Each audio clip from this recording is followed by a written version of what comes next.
nasional itu keberadaannya karena amanat dari Undang-Undang Hak Cipta, Undang-Undang Nomor 28 tahun 2014. LMK sendiri sebenarnya sudah ada sejak lama ya. Nah ini untuk berbagai lembaga bantu negara. Jadi negara hadir untuk memberikan perlindungan dan juga hadir dalam rangka pengelolaan royalti bagi pencipta dan juga penggunaan terkait. Ya. Kehadirannya ini dalam rangka membuat sistem dari mulai koleksian, ya, terus menghimpun, mengelola sampai pendistribusian royalti yang memang dipungut dari pengguna komersial. Nah, pengguna komersial itu adalah yang menggunakan hak cipta lagu dan musik, ya, ciptaan lagu dan musik. Nah, ciptaan lagu dan musik ini yang digunakan dalam kaitan kegiatan usaha, ya. Apa tuh kegiatan usaha? Macam-macam ya. Kegiatan usaha di karaoke, kegiatan usaha event organizer, kegiatan usaha ini ada terbagi atas 14 sektor unit usaha seperti itu. Dan LMKN sendiri sebetulnya adalah lembaga bantu negara, jadi non APBN keberadaannya. Nah, keberadaan ini bertanggung jawab kepada menteri terkait dengan pengkolekan dan juga pendistribusian royalti. Nah, ke depan sebetulnya keberadaan LMKN ini harusnya tidak mengkolek lagi kalau menurut kami ya. Harusnya dia bertindak sebagai pengawas, membuat kebijakan dan juga pengawas terhadap menghimpun dan mendistribusikan royalti itu oleh LMK. LMK yang ada sekarang adalah LMK bagi pencipta, LMK bagi terkait, baik itu untuk produser rekaman suara ataupun pelaku pertunjukan. Seperti itu. Terkait dengan untuk memastikan pencipta lagu dan pemusik mendapatkan hak ciptanya yang digunakan di tempat umum seperti kafe, restoran, dan kulit itu maupun pada konser itu gimana Pak? Ya, kita LMKN seharusnya membuat juga ada semacam pembaruan pedoman tarif ya. Ada pedoman tarif royalti lagu dan musik. Tentunya tarif-tarif ini pengenaannya berbeda-beda untuk setiap pengguna komersial. Kalau ada pihak yang tidak menghargai karya cipta lagu dan atau musik dan mengabaikan hak cipta atau lagu musik dengan cara memutar di tempat umum, maka apa yang dapat dilakukan oleh pencipta lagu dan atau pemusik terhadap pihak yang lalai atau tidak menghargai dan melanggar ketentuan sebagaimana diatur dalam Undang-Undang Nomor 28 tahun 2014 tentang hak cipta, Pak? Ya, harus dibedakan supaya tidak menjadi permasalahan. Pencipta boleh nggak memberikan izin kepada pihak lain? Silakan, boleh saja. Misalnya pihak lainnya itu ingin mengcover, pihak lainnya ingin mengubah, pihak lainnya ingin mengaransemen, silakan dengan izin pencipta. Tapi ada penggunaan ciptaan lagu dan musik di ruang komersial. Nah, di ruang komersial inilah perlu dihimpun. Nah, yang menghimpun ini siapa? Yang menghimpun itu lembaga manajemen kolektif. Nah, bagaimana caranya? Sistemnya dibuat karena pencipta itu harus tergabung di lembaga manajemen kolektif untuk mendapatkan royalti yang diambil dari pengguna komersial tadi. Dan itu sistem ini nanti yang harus terbagi, harus terdistribusi kepada pencipta atau pemegang terkait. Seperti itu. Jadi harus ada sistem informasi di sana.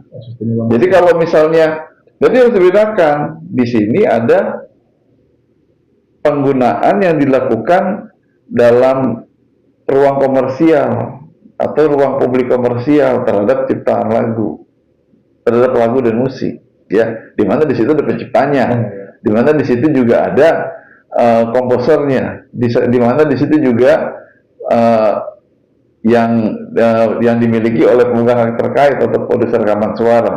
Tapi di sisi lain juga ada pencipta. Ya silakan saja kalau pencipta itu ingin memberikan izin kepada pihak lain untuk menggunakan. Tapi di sini adalah tanggung jawab terkait dengan penggunaan di ruang komersial. Yang itu justru nanti akan membantu. Karena pencipta tidak mungkin akan mencari dari Sabang sampai Papua, ini kau menggunakan lagu ini ya harus izin, menggunakan lagu ini harus izin. Nah, tidak mungkin seperti itu. Jadi ini pola apa namanya pengkoleksian sampai pendistribusian itulah yang akan diperbaiki tata kelolanya. Pak, untuk menghindari adanya gugatan dari pencipta lagu dan atau musik, maka hal-hal apa saja yang harus diperhatikan oleh pengelola restoran, kafe, transportasi publik, konser, dan lain-lain? Ya, untuk pengguna komersial di sini ya pastikan ketika memang dia menggunakan apa namanya lagu dan musik itu nanti kita ada pedoman tarifnya. Jadi pedoman tarif itulah yang menentukan besaran nilai yang harus dibayarkan. Tentu ketika luasnya mungkin mungkin tokonya luas tapi tidak terlalu komersial, tentu hitung-hitungannya tentu berbeda ya, gitu. Tapi ketika memang ruangannya komersial, ya silakan. Ketika memang dia sudah membayarkan royalti, silakan menggunakan lagu tersebut, mempublikasikan lagu tersebut. Pak, bagaimana pencipta lagu dan atau musik daerah agar bisa mendapatkan hak cipta dan royalti atas hasil ciptanya, Pak? Saya kira kalau misalnya memang kan gini, lagu-lagu daerah itu baik nggak? Baik. Mereka menggunakan musik-musik daerah, ya.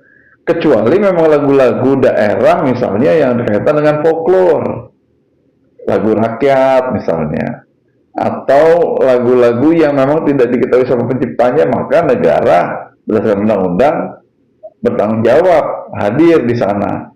Tapi kalau misalnya menggunakan musik-musik daerah tapi juga diciptakan, maka itu ada karya ciptanya yang harus dilindungi. Begitu. Jadi nanti ketika ada publikasi itu bisa mendapatkan si pencipta dari penggunaan di ruang komersial tadi. Termasuk misalnya lagu tersebut digunakan oleh pemerintah daerah, tidak serta-merta free, tapi ada fungsi sosial di sana. Makanya nanti dibuat penerapan pedoman tarifnya diantaranya apabila memang digunakan dalam rangka full komersial. Mungkin setengahnya ada misalnya begini, ada yang memang full untuk bisnis, ya, memang diterapkan tarifnya. Tentu tarifnya berbeda ketika digunakan untuk fungsi sosial, tarifnya pun berbeda ketika akan digunakan oleh pemerintah. Jadi tidak menyampingkan hak pencipta di sini. Nanti ketika pencipta ini sudah menjadi anggota LMK, otomatis nanti terdistribusi. Apalagi nanti sistemnya sudah baik, misalnya ada ada list lagu dan musiknya, nah, itu akan cukup baik ya. Seperti itu. Bagaimana cara mengawasi penggunaan hak cipta dan lagu di tempat-tempat umum, Pak? Ya kalau di tempat-tempat umum tentu ada bertanggung jawab ya. Misalnya pemerintah daerah melakukan itu, misalnya tempat-tempat umum dinyalakan gitu ya, misalnya di rumah sakit daerah menggunakan bisa saja. Makanya itu dibuat tarifnya. Jangan sampai penciptanya masuk ke rumah sakit misalnya atau masuk ke tempat umum, ini lagu kok terpublikasi saya tidak mendapatkan sama sekali. Itu kan asensinya dari sana. Jadi kita hadir itu untuk memberikan tidak saja apresiasi hak, tapi juga apresiasi ekonomi ya, karena memang digunakan di ruang publik, apalagi di ruang publik komersial yang ada hubungan langsung dengan kegiatan usahanya. Misalnya usahanya kafe jelas-jelas karena mendapatkan keuntungan dari berjualan makanan minuman di kafe tersebut. Terus misalnya ada acara tentu dari tiket, ya kan? Seperti itu. Pak, terakhir Pak, terkait dengan keuntungan pemerintah sendiri dari sisi pajaknya dan dari sisi pencipta lagu itu gimana menurut Bapak ini, Pak? Iya, begini, memang terkait dengan royalti ini ada royalti yang dipungut dari pengguna komersial atau pengguna di ruang publik komersial, ya. Nah, dengan adanya nanti royalti atau pembayaran royalti ini yang cukup banyak, ya, nanti juga dengan sistem terdistribusi juga akan banyak, maka pencipta, maka pemusik, maka pemegang hak terkait, produser rekaman suara, dia akan mendapatkan keuntungan dari situ. Otomatis dia akan memberikan juga pembayaran pajak. Karena dia mendapatkan, atau mungkin dengan sistem yang sudah memang namanya pajak royalti atas penggunaan, atas distribusi tersebut, maka ada kontribusi langsung dengan distribusinya, dan di sini kehadiran LMKN untuk memastikan berapa yang distribusi, dan disitulah kita lihat pajak yang masuk ke negara.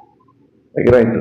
Pesan terakhir Pak untuk pencipta lagu atau pemusik di seluruh Indonesia. Jadi bagaimanapun pemusik, pencipta lagu itu adalah artis. Jadi harus juga nanti juga dengan happy, dengan senang, ya, berkreasilah, ya, bernyanyilah. Nanti sistem yang akan memberikan apresiasi dalam bentuk nilai ekonomis dari penggunaan lagu dan musik itu di ruang publik, ya, termasuk ruang publik baik itu sosial ataupun komersial. Saya kira itu mudah-mudahan bisa menerangkan, ya. Terima kasih.